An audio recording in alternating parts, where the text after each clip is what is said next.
I am Kori Schake, the Deputy Director General of the International Institute for Strategic Studies, and this is Sound Strategic, our podcast to showcase the extraordinary analytic talent of the International Institute for Strategic Studies.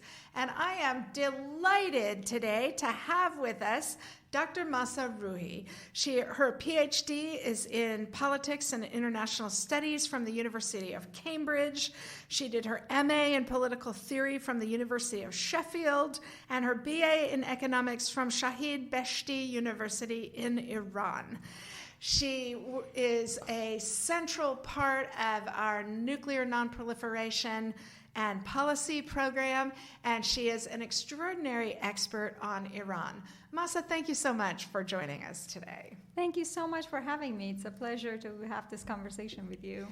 She's doing double duty because she gave a fabulous talk on her research at our IISS research retreat today.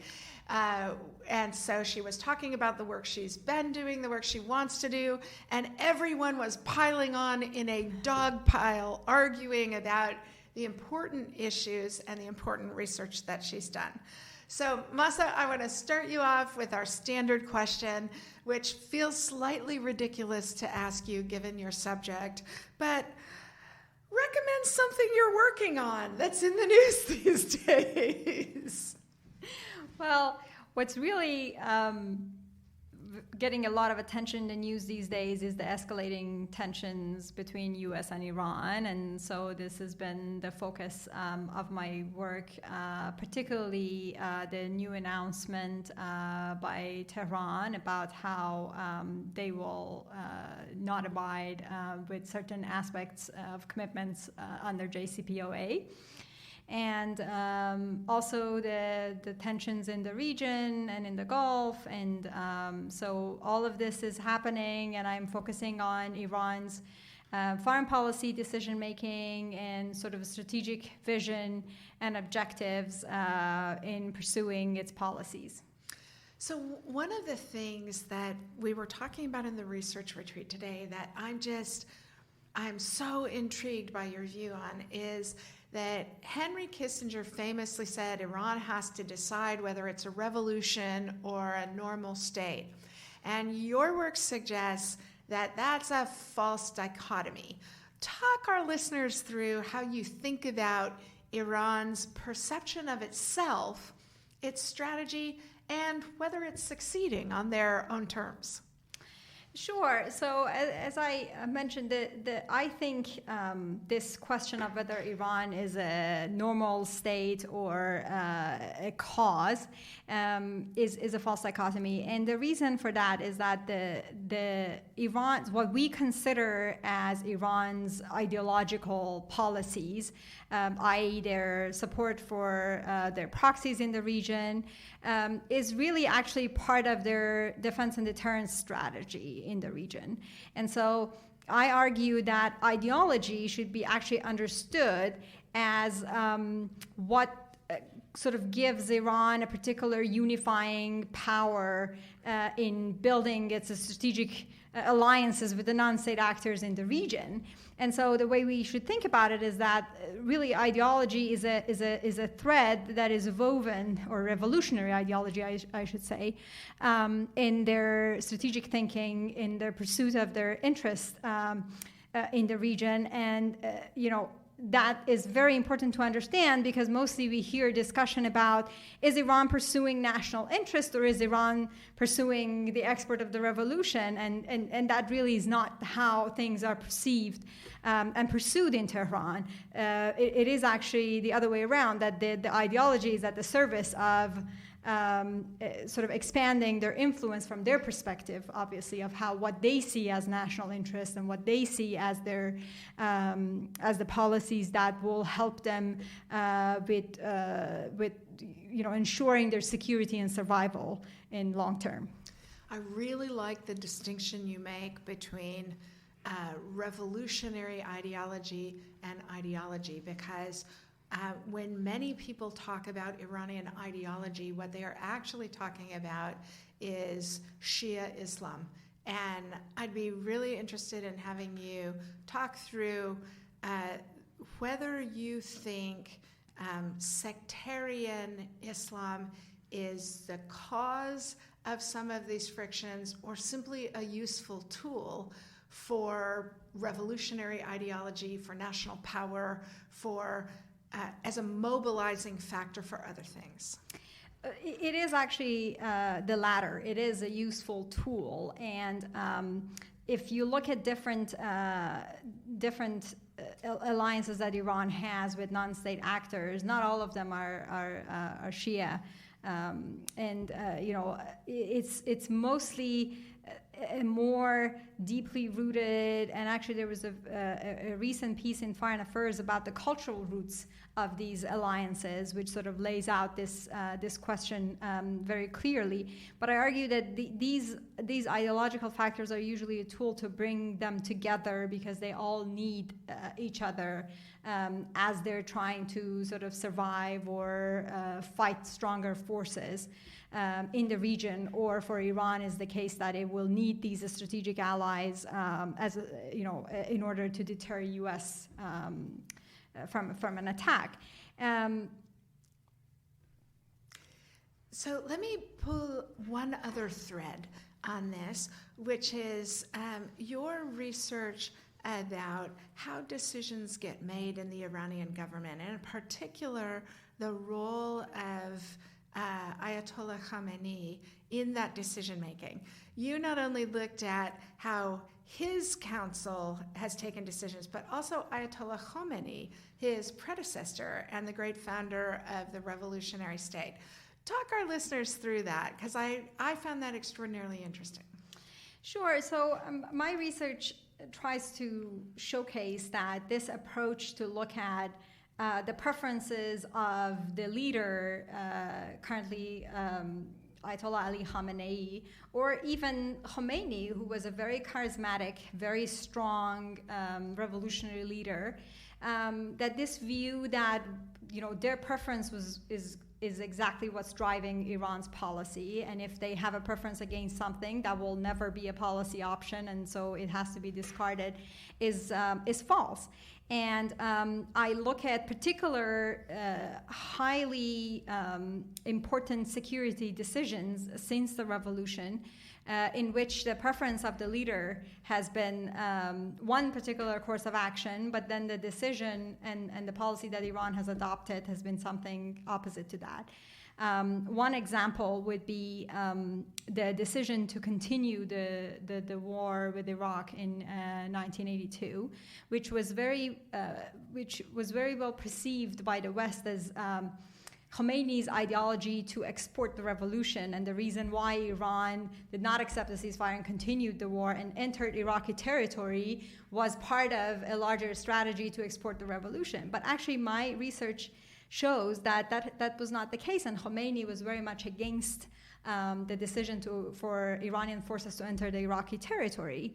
And the military officials at the time, and Rafsanjani, who was heading the Defense Council at the time, were the ones who convinced him that this would be a necessary step from a military perspective and from a diplomatic perspective to gain leverage to do that. And I think had the world not misperceived or had the world not thought that this was an aggressive move on Iran's part, their efforts for peacemaking would have been stronger, and their approach towards Iran and helping to end the war would have been different.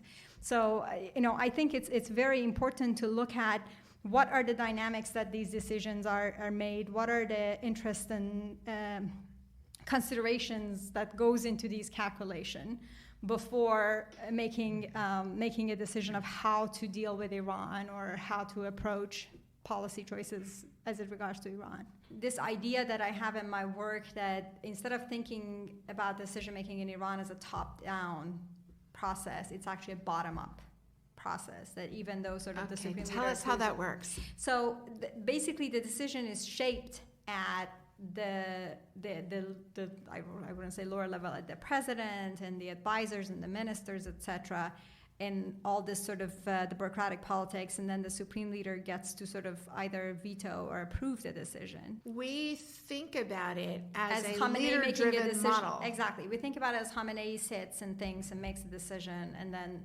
sort of directs it, and others just sort of implement it. And so that suggests that there are many alternative points that if we had a strategy knowledgeable of those, we might have the ability to influence. Exactly. That's excellent. I'm always struck by people who pretend that they can elegantly outline the decision-making structures of complex, opaque political environments, but couldn't tell us whether Congress is going to pass the defense budget this year. Right? This is actually objectively an extraordinarily difficult thing to do and to get our hands around. And your research is a really important contribution to that. How did you get interested in this work? That's a very long story. So when I was doing my bachelor's, I would not have thought in a million years that I would enter the world of international security. I actually, when I started doing my PhD, I got an internship at Harvard Law School working on mapping of social media. And at a sort of a similar research retreat at Harvard, I got to meet a fellow at Belfer Center who was working on Iran's nuclear program and security issues, and he suggested that I intern for him as well.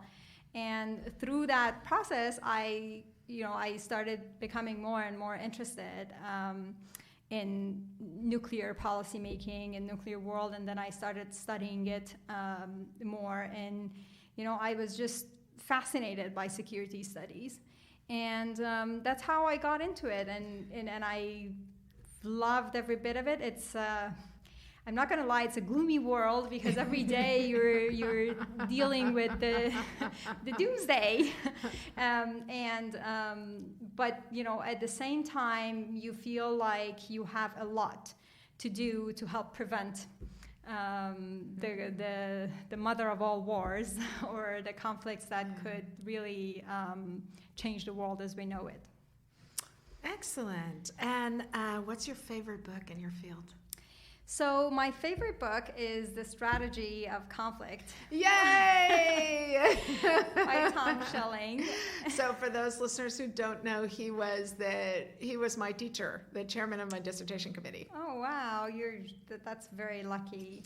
I was very lucky. Yeah, I think that book is really timeless, and every time a sort of a negotiations or a crisis is happening, I recall phrases in different parts of that book, and I think to myself, it's amazing how some discussions could just be timeless and relevant to every conflict that you are sort of encountering. And so the arguments in the book and sort of the tools that it gives you to understand the interactions amongst players in the world is just incredible, I think. So I am laughing up my sleeve because Mahsa and I have been at our IISS retreat, research retreat, and so I have been reflecting on the institutional culture of IISS as an organization. And this is yet another fingerprint of what I love about this place, because 97% of people who work in strategic studies, if they have read any Tom Schelling, it will be Arms and Influence, because that's a book about argumentation. Right. Whereas Strategy of Conflict is actually a really hard book to get through. There are a lot of tables about decision-making paths.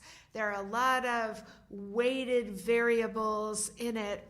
So to choose Strategy of Conflict rather than Arms and Influence marks you as the nerdiest among the nerds in the strategic studies community, by which I mean to say my people. So that's just delightful. Okay, what's the conventional wisdom in your field that you think people have wrong? So the one thing that I think I would like to choose for this question is Iran's nuclear policymaking. And I think what the conventional wisdom gets usually wrong is that they look at that as in a vacuum, the same way as they look at Iran's sort of regional policies in a vacuum. And I think what's really important for us as analysts and researchers is to put these policies in a broader context. And try to understand how these issues relate to each other and how they interact and how they fit within the broader view and aims and objectives of a country. And I use Iran because this is the particular case that I'm focusing on, but I think it applies to any country. And I think once we take out one particular issue and just look at it in a vacuum and try to understand the policies related to that without looking at the context, I think we are opening ourselves to a lot of sort of misreading of the politics. Okay, that's an excellent answer in the abstract. I also want to pull you to the immediacy of Iran policy in the moment. So what we see happening now, the United States withdrew from the JCPOA, a year and a half ago? Mm-hmm. And Iran announced a couple of months ago that because they were not getting the benefits of compliance with the treaty, they were gingerly going to start taking some steps that they had not taken. They are going to remain in compliance with the treaty, but they are going to start reprocessing nuclear material again, and a couple of other steps. What should we understand about the context of this policy to help make sure we don't misjudge the Iranians? Sure. So I think what's important here is that if we look at Iran's measures, they're actually fairly modest in comparison to what has been expected for them to take since the U.S. withdrawal. And what is really important to understand is that if we just look at Iran threatening or giving an ultimatum to take these measures as Iran is, is threatening to violate the JCPOA, or whether this is a sign that they would actually want to build a nuclear weapon, etc., I think this is the kind of misperception that I'm talking about. Whereas if you look at the context of the announcement, I actually wrote a recent piece about the specifics of why Iran chose this timing. Tell people where they can read it. Either on Foreign Policy website or on IISS analysis blog. They can read the piece, which details out sort of the domestic politics that was really driving the timing and some of the decision, and also Iran, Russia, and Iran, Oman, kind of some other sort of waiver revocation news that was driving the specifics of the decision, and both of which I think it was fairly overlooked in the analysis about that. But what's really important is that if you look at what Iran is doing, whether in the region or whether in the nuclear field today, it resembles what they have done previously over the years when they feel like they need to build more leverage if they were to get any concessions, because right now the sanctions are really hitting hard on the economy, but at the same time they feel like they're in a stalemate and they have to break that stalemate. And that actually is very much reminding me of the strategy. Yes, I was just thinking the same thing. So Tom Schelling would be clapping. Yes, exactly. And so they feel what may seem to the outside as a provocation is actually building up leverage for negotiations. And if we miss that, then what we do is we think that, okay, they're provoking us, so we have to provoke back or respond that we're not going to be threatened, and this could very easily escalate and get out of hand. And I add what really strikes me is that I think in the context of Iran and US, many people talk about these issues as like refer to US and the Soviet Union. And I think, or the fire and fury of comments and then suddenly the talks of US and North Korea. I think what's missing here is that we cannot apply the models of two actors, i.e. US and Soviet Union at the time, or US and North Korea, to the Iranian case, just because there is so much uncertainty in the region, there's so many other actors involved, that any of that could sort of change the model and change the calculations at any time. And I think that is what's creating a dangerous situation, which we should be very well aware of and not leave it to, okay, let's escalate. And I think Iranians think that way too. They think, okay, maybe we can do this and then we get the attention or we get more leverage, and then the Americans feel the same way. But what's really happening is that we have Saudi Arabia in play, we have Israelis, we have so much going on in Syria and Iraq. It is just impossible to think that the same dynamics that helped prevent a conflict between US and Soviet Union or during the Cuban Missile Crisis, or the same dynamics that helped, at least for the time being, prevent a conflict between US and North Korea, and the nuclear weapons were really crucial in both those dynamics, are not existent in the Iran and US dynamic, as well as other players, which will make this sort of game theory calculation much more complex and much harder to manage at any point. A cautionary tale. Okay, what's your favorite work that you've done? What would you, if people could read just one thing that you'd written, what would you direct them to? What's your favorite piece of your own work? I would say the article I wrote back in the summer cautioning against regime change efforts or regime collapse efforts, and sort of trying to provide some insights of let's think about the day after. And I really like that piece, and I really like myself to expand on that piece in the future. So I think the most recent and my most favorite would be that. Okay, we will post a link to it along with this audio. And now our last question, since all of us at the IISS are data nerds, what's your favorite data visualization? So that's an easy one.